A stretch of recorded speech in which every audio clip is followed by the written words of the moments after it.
Welcome to the latest episode of the Kinvestor Report, where we sit down with industry experts to discuss the latest developments of the Canadian small cap sector. I'm your host, Arlen Hanson. As always, please be aware of our standard disclaimer in the description below that no part of this interview should be taken as investment advice. And as I don't know what stocks we're talking about today, Kin may own shares or be compensated by the companies that we discussed in today's interview. Be sure to join our network, subscribe to our channel, comment in the videos below, and join our conferences and share them with like-minded investors. Today, I'm joined once again by Chris Berry, president of the House Mining Mountain Partners. He's been an independent analyst for the last 13 years with a focus on battery metal supply chain. He has a large roster of global clients, including investors, mining companies, and EV manufacturers across 6 continents. I consider him one of the gurus in the battery metal space.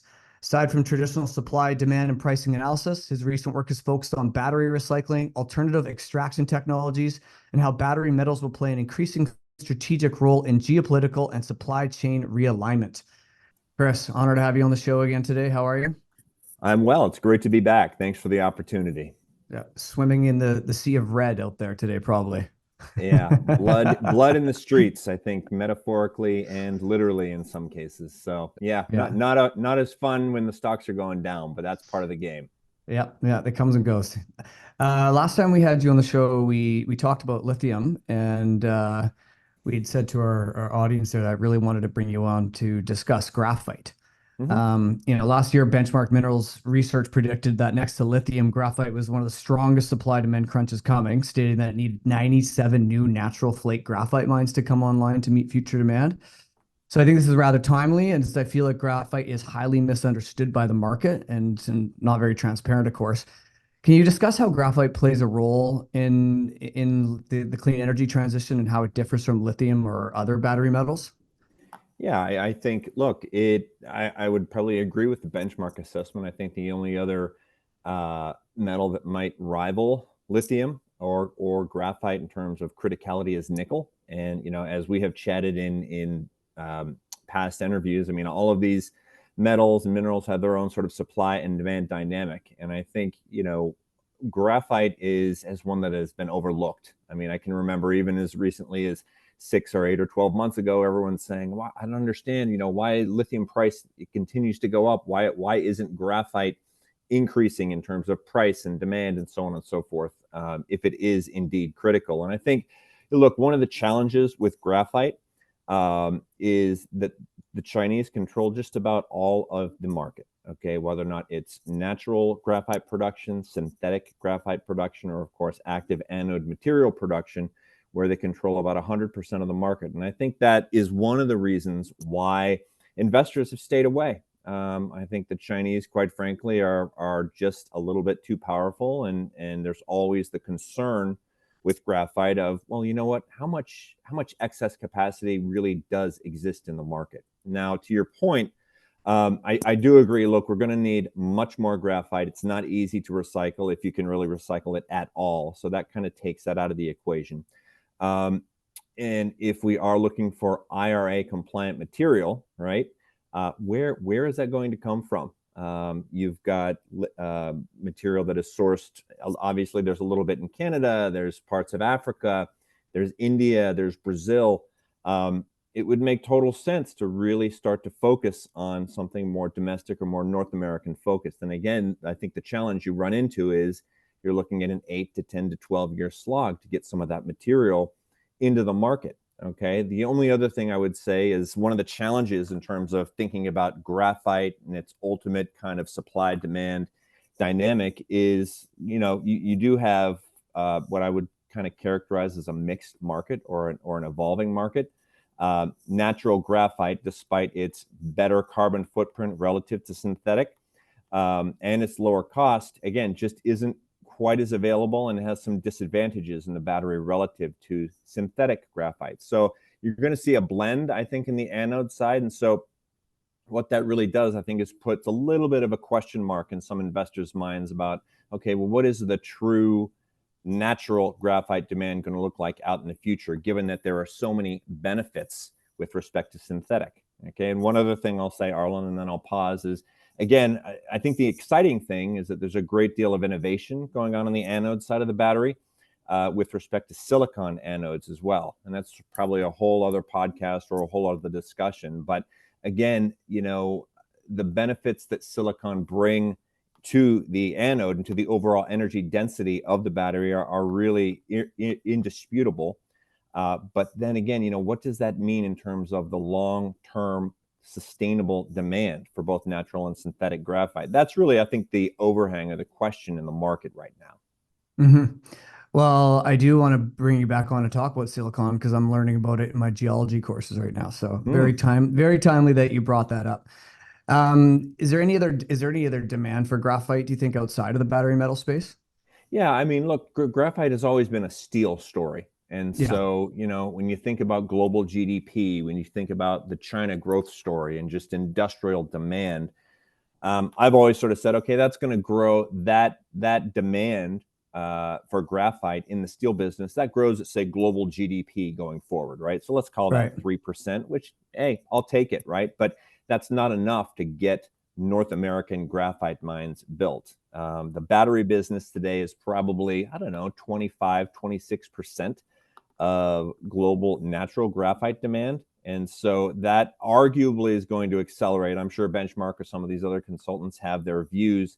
That's definitely going to become a bigger piece of the pie overall. But without that, I mean, you've got lubricants, you've got some other smaller avenues of demand, but really with respect to graphite, the name of the game is batteries and steel. Pencils, come on. Yeah, a lot of you'd need a lot of pencils to really juice demand.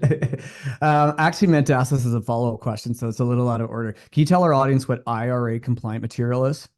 Sure. So look, I mean, I think anybody watching this is aware of the Inflation Reduction Act. It was one of President Biden's two signature industrial growth policies, for lack of a better phrase. And so IRA compliant material effectively means, when we're talking in the context of battery materials, so this goes for lithium and nickel and cobalt and of course graphite, that material cannot be sourced or produced by or refined by what we call a foreign entity of concern, an FEOC for short.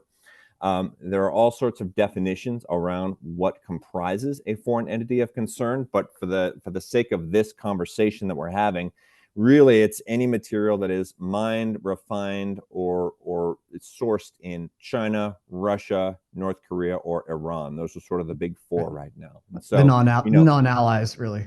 Correct. Yeah. And they've always sort of been on the outside. And again, it's really underpins this whole rationale for decoupling. But you know, then the question becomes, all right, well, if China is responsible for, again, a majority of natural material, a majority of synthetic material, and a majority of active anode material, coated spherical graphite, where is this material going to come from that's going to be IRA compliant? And so, again, it's a terrific opportunity for North American graphite, let's say, near-term producers. But again, unfortunately, it doesn't happen overnight. The only other thing I would say, just in terms of thinking through where this material could conceivably come from, as long as the country of origin has a free trade agreement in place with the United States, that would also be eligible for a portion of what we call the 30D tax credits. And 30D is just a subsection within the IRA for up to a $7,500 tax credit for light duty electric vehicles. So lots of nuance there. Again, we could really go down a rabbit hole, but as long as if that material touches China in any way, okay, it is not eligible for a portion of the subsidies. That's the best way to think about it. Okay. And yeah, we're going to touch on China in a few questions here. So we talked about synthetic and flake or natural graphite. And you talked about the different processes to produce it and mine it. Now, so why is synthetic not as environmentally friendly as mining natural graphite? Sure. Well, it's got a much higher carbon footprint. I mean, look, there are two ways to make graphite, okay? The natural process, and I'm just going to simplify here, would be, you know, you have carbon atoms, they're in the ground, they're under pressure. They would need to be cooked, if you will, at up to 750 degrees centigrade under a certain amount of pressure for about 10 million years. Okay, so time is not your friend. That's it.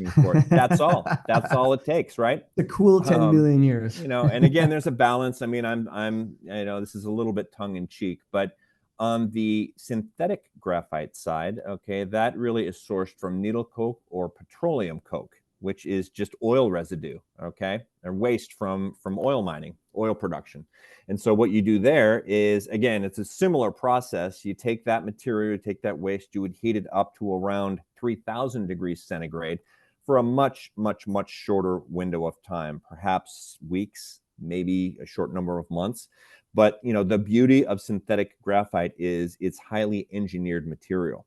So if you are an anode producer, you have customers, and you want to manage, again, give optimal energy density and a whole host of other characteristics, synthetic graphite is arguably a better choice. The problem is it obviously is much more expensive to produce and mine and refine, just because of that the energy cost in particular. But you sort of get what you want, and get it obviously in a much different time scale as well. So natural graphite, ideal in some ways, but that mined material, despite the fact that it arguably has a better carbon footprint, just quite frankly is not as available as the synthetic. And so that's why these anode manufacturers like the Hitachis of the world really blend the anode more than anything else. They found that balance of optimal cost and performance.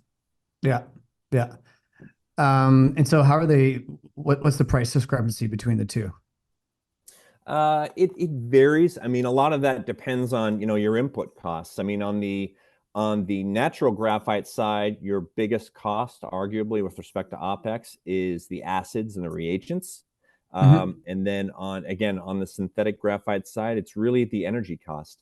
More than so. I think I'm trying to remember. I think there's actually almost parity in between the two today, but that has more to do with just market dynamics than anything else. Again, if you are a major pet coke producer, I think arguably your costs, your price is going to have to be higher for that material, partially because, again, it is highly engineered, but also you have much higher energy costs as well. So natural graphite, cheaper to produce.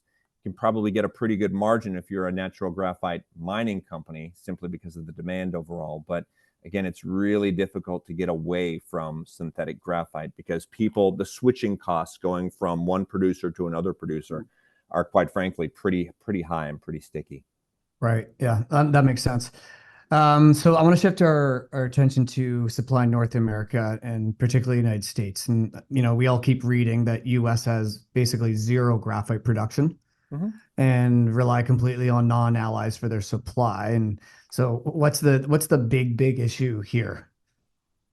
It's been cost of production. It's been economics. And I think, beyond that, like I mentioned before, it's just a question of timing. I mean, where the permitting regime, and I don't want to beat a dead horse, and you have other guests on that I'm sure talk about very similar issues. You sort of need to be able to streamline the permitting process to really, if we do want to catch up with China or even decouple and build our own supply chains, you're always going to be dealing with price volatility. Okay, I like 100%. To say that whether or not we're talking about graphite or lithium, price volatility is a feature and not a bug. Okay, and so what does that mean? If you're a natural graphite developer here in North America, you need to have, and I hate to use the word world class, but it has to be very large. It has to have a footprint, as we call it in the graphite space, of high value material, right? Either large flake or the fines that would go right into the battery business, because that's where the margin is. So, the interesting thing about so many of these critical materials is they're not critical because they're rare, right? They're critical because they go into high value applications. But the problem, of course, is that it takes you a number of years to get to the point where we can source it domestically. It's always also been a cost issue as well. It's interesting to say that, because, graphite and lithium are very, very abundant on this earth. Very, very abundant. Yet we see these massive supply chain crunches. And that truly is timing, right? And I think I read today that China could have a graphite mine up and running in 2 years. And in North America, we're a quarter of the way through the permitting process in those 2 years, right? Like, what a discrepancy. There is. And, even beyond that for a second, let's assume that, we could match the Chinese in speed. You really need what I call the Holy Trinity. In order to be successful, you need the Holy Trinity with respect to graphite. And so it's size, shape, and purity. You need, again, the ideal flake size in the ground. You need to have the technical know-how to shape that material, and of course the purity as well, because the purity really, I guess, speaks directly to the ability of that anode to operate effectively and efficiently. So size, shape, and purity are really the keys. And again, I think we do have the intellectual firepower here in North America.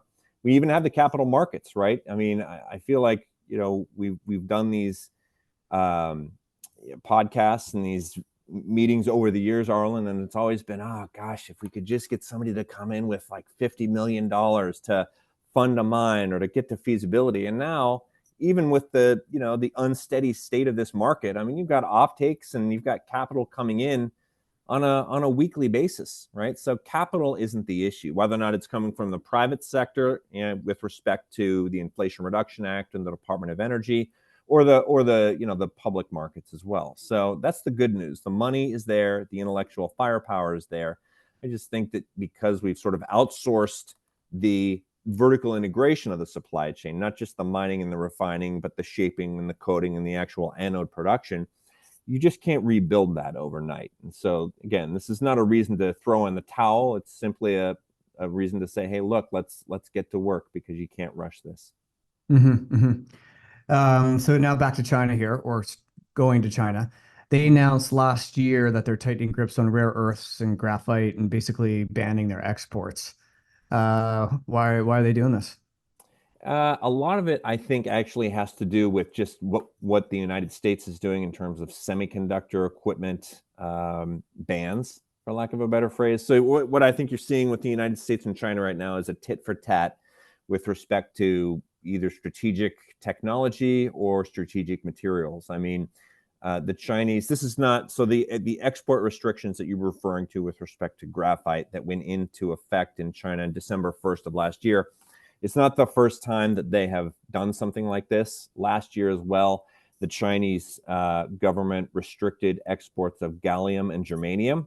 Again, tiny, tiny, tiny markets, but used in very high value technologies, critical technologies. And so, I think what's happening with the United States and China is they're sort of slowly escalating things. I mean, to ban or just slow down, I should say, the export or trade for germanium and gallium, not that big a deal. It's a little bit of a hiccup. It's going to cause price volatility, but it's not going to bring electronic supply chains globally to a screeching halt.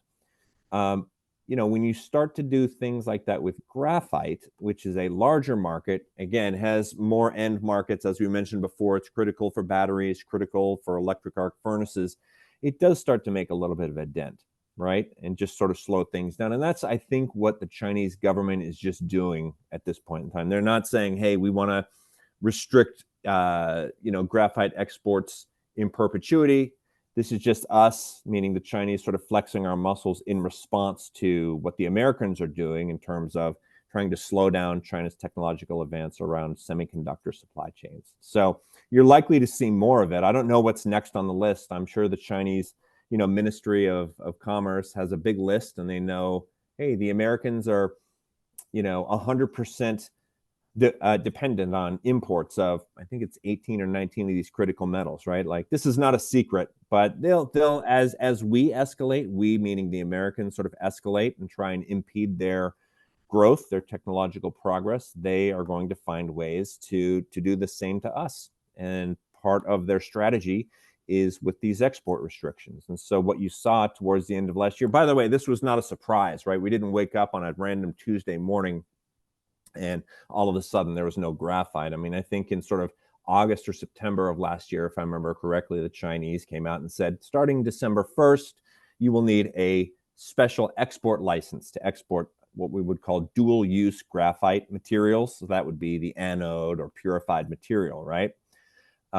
So between sort of, let's say, September up to December 1st, you saw huge transactions, huge trade of graphite materials, imports and exports in and out of China, because everybody knew, okay, this is going to happen in December 1st. And whether or not you're a Chinese producer of graphite materials in China, or you're an anode producer, say, for example, in Japan, and you source your material from China, you don't really know, when is this going to end? When are the Chinese going to take their foot off the pedal with these export restrictions. And so you saw huge transactions taking place for the past few months. And then literally December 1st, everything stopped.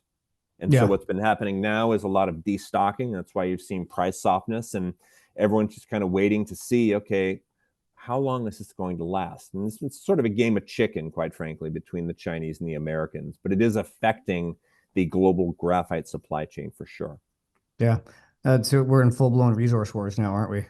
Yeah, I mean, I mean, I'm not one for hyperbole, but you could certainly look at it that way. I mean, these are retaliatory measures, right? And again, I'm not trying to take sides here. I'm just simply saying, you've got the Americans they can see what the Chinese are doing in terms of semiconductors, trying to build their own supply chain, and also the need, I guess, that the Chinese companies have for that Western technology. And so the Chinese are trying to build that out themselves. The Americans want to slow that down. And so they're going to other countries, for example, like the Netherlands, and saying, hey, please do not sell the Chinese highly advanced semiconductor equipment. There's a company out there called ASML that has a one-of-a-kind machine that produces a very high value type of semiconductor. The Americans went to the Dutch and said, please don't sell them that machine. Whether they did or did not remains to be seen. I mean, I think we'll never know. I'm sure the CIA knows, but you and I are never going to know, right? Anyways, regardless, so the Chinese are just retaliating how they sort of see fit, and that is sort of kind of putting salt in the wound with respect to resource, I guess, need in the part of North Americans. Yeah. So the IRA Act and certainly political figures out there understand or demonstrate that there's a major issue here. Senator Murkowski was like pounding the table on the Senate floor, saying, where's the support for graphite and critical metals? And she said something like, oh, it's costing taxpayers 10 to 20 times more to source their supply from a project in Mozambique. And here we are in a clean transition era. Yet, these projects in places like Mozambique certainly don't meet North American ESG standards. Let's talk about that double standard here, right? Like, you're costing your citizens more money and sourcing material that is not as ESG friendly as what could be available in the United States. Yeah, I think, I would want to kind of see the numbers that she used to come up with that. I'm not disputing it. I'm simply saying, usually everything is offshored because it's cheaper. And so I think the key, though, Arlen, is whether it comes from Mozambique or Indonesia or Brazil or the United States or Canada, I would argue that downstream players, battery manufacturers and OEMs in particular, are terrified at this point of not having complete eyeballs on their supply chain. Okay. And that goes from the mining in the ground to the refining, to the shipping, to the purification, everything we talked about, right? The holy trinity, the sizing, the shaping, and the purifying. And so, it may be that when you think about a somewhat vertically integrated supply chain or a fully vertically integrated supply chain, I mean, maybe in the early years, the costs here in North America are greater than they are in other parts of the world, whether or not it's China or Mozambique. Again, I would need to look at the numbers, but over the long run, as long as you, as a producer of this material, let's say it's coated and purified, shaped graphite, as long as you can meet your customer's spec, okay, they will pay whatever they have to pay. Obviously, they're going to look for discounts and bulk purchases and things like that. But if you can produce material here in the United States or in Canada that meets or exceeds your customer's spec, and they don't have to worry about, what's going on in Mozambique today, or is there another coup, or is there, are the Houthis firing missiles at, things? As long as they don't have to worry about that, you will get paid as a producer. Okay, I can guarantee it. And so again, that just and especially when you overlay some of the production tax credits and the investment tax credits in the IRA, I mean, it really is economically competitive and beneficial to start building this capacity here in the U.S. Again, I think perhaps Senator Murkowski, you mentioned pounding the table. I know she's been a great kind of champion for domestically sourcing this material. And of course, Alaska has just about almost everything you could ask for, certainly graphite. And so I think she's probably trying to plug economic development in her home state, which makes total sense. And we should, right? Yeah, well, that's what she gets paid to do, right? Find more money. Yeah. Right. Well, but your point earlier, like, it's there. Yeah. It's not like she's asking for exploration dollars. I mean, the material is there, the assets are there.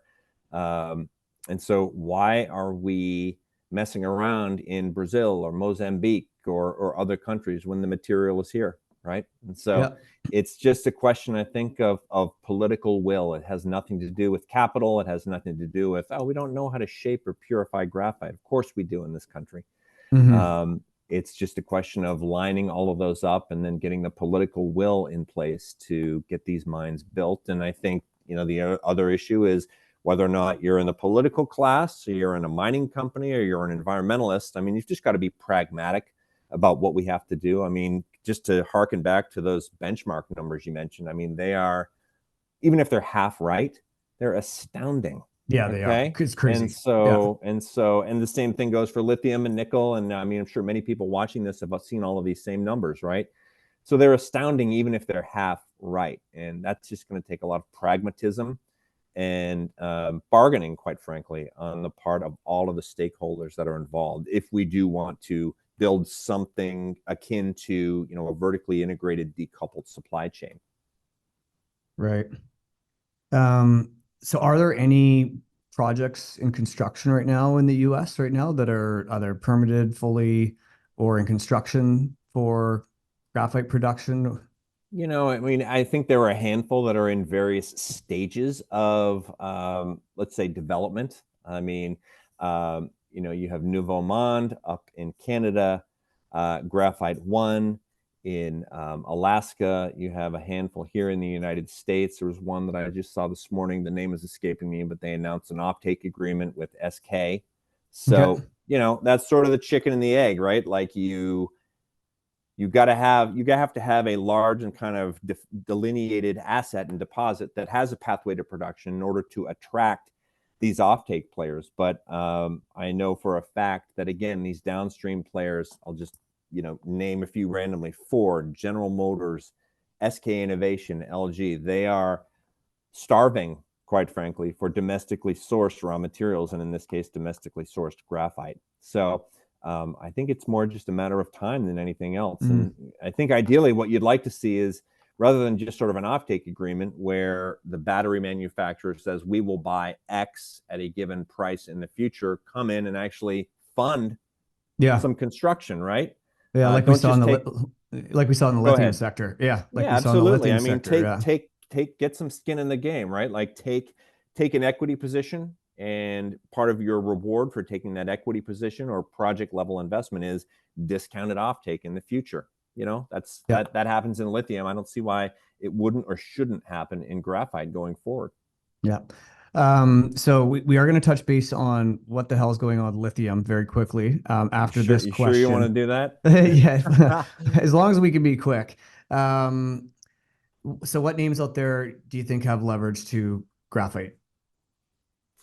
Well, I think that right now, given the fact that the market is so, I'll say immature, that maybe that's not the right word, but the supply chain for graphite just is not built. So I would say here in the United States or in North America in general, right? So, I mean, it's funny, I've been covering graphite since 2012, and a lot of the names that I would have answered this question with today, I would have also answered with in 2012. And so, I mentioned Nouveau Monde. Northern Graphite is another interesting one. Graphite One in Alaska. That's actually an interesting one. They have received, I want to say it's $27 or $37 million from the Department of Defense under a Title III Defense Production Act grant. So this is good news, right? I mean, it's not just lithium that's getting noticed by the public and private sector here. But those are sort of a few that they've been around for a while, and that's not a bad thing. I mean, they've just done an awful lot of work, and I think that they're arguably developed enough to the point where they're clearly getting consideration from downstream players. If you could have rattled off 100 names, it probably means time to start selling these names. Yeah.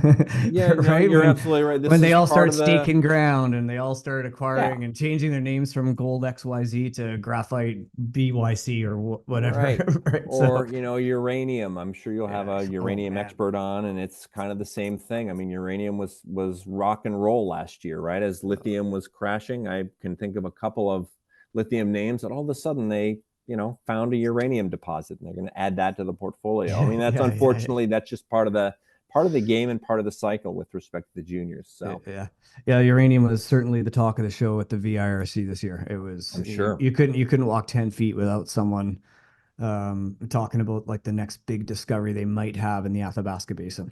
Oh man. Ain't happening, or very few can do it. Hmm. Okay, so we're just going to switch over to lithium just very quickly. You don't need to go on anything crazy long, but Sure. destroyed, like just absolutely decimated in the last 6 weeks, in Sure. I particular. think, yeah, absolutely. Look, I think that coming back to what I said about graphite pricing and the volatility being a feature as opposed to a bug, I came up with that sort of saying or that idea looking at the lithium price. If you go back to, I don't know if it was September, October of 2020, during Tesla's battery day, battery grade lithium carbonate was around 6,500 US dollars a ton. Then Elon Musk talked about, I don't know, 3 terawatt hours of demand by 2030 or something crazy. Lithium promptly goes from 6,500 to a peak of, I think, $85,000 a ton in November of 22. And then that was it, right? And then it fell from 85 to 22 to 44 to wherever we are today, 12 or 13. And so I think that, look, that $85,000 number was absurd and ridiculous because the entire cost curve Yeah. was wildly economic. And I would also argue that even in the situation that we're at now, where, okay, so maybe EV sales aren't going to grow at sort of 30 to 40% a year. They're going to grow to maybe 20 to 30% per year, right? On a global basis. I think that's defensible.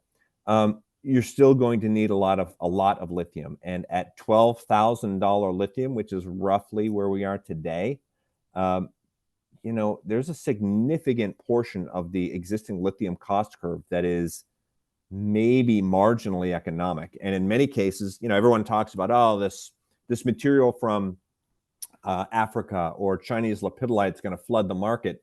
Not at $12,000 lithium. Okay, No, it no. does not work. So look, we're on the other side of the coin, so to speak. The I other don't. side of the fear and greed. It's certainly Yeah, and fear. so Yeah. look, these stocks that were the darlings, right, and went up, 200, 300, however many 100%. Now they're resetting. I think the whole lithium market is resetting. It's not a bad thing. I'm still looking at a lithium market that has around 2.5 to maybe 2.7 million tons of demand by 2030. So my numbers, haven't really changed. I may have said that exact same stat when we chatted a few months ago, right? So um, a lot can happen in a very short period of time, I think is the way you want to think about lithium, both to the upside and the downside. And I don't see that changing, again, because the lithium market is relatively small, smaller than the graphite market, certainly on a tonnage basis, right? And so, until you get a much larger market with a lot more pricing transparency, the volatility is going to be there, even as the demand kind of powers along. So, no one likes to see red on their screen, but it could be this way for 2024, right? It's hard to say. I mean, I think, look, like I said, things can change quite rapidly, both to the upside Yeah. and, as we're seeing now, to the downside as well. So Yeah. I guess if you're a long-term investor, this is your sort of dream and your chance to kind of sneak in there. But not surprising, Arlen. This is the third or fourth lithium boom and bust that I've seen. And so, I think a lot of people forget that, you can be in this structural sort of new paradigm with green industrial growth or electric vehicle penetration or whatever your metric is. And again, pricing is, not Volatility still. Yeah. doesn't care. So you Yeah. asked for a short discussion, and I don't think that was short, so I apologize. But No, that's just what's happening. yeah, that's perfect. Okay, Chris, thank you so much for joining us. You are one of the guests that I tend to learn the most from. Ah, And so I really appreciate you coming on and dropping that knowledge on for me and for our guests. If you like what Chris had to say, check out House Mountain Partners at discoveryinvesting.com and follow Chris on Twitter and LinkedIn as well. And if you enjoyed this interview, be sure to join the Kinvestor Network, subscribe to our channel, join our conferences, comment on our videos below, and share them with like-minded investors. Until next time.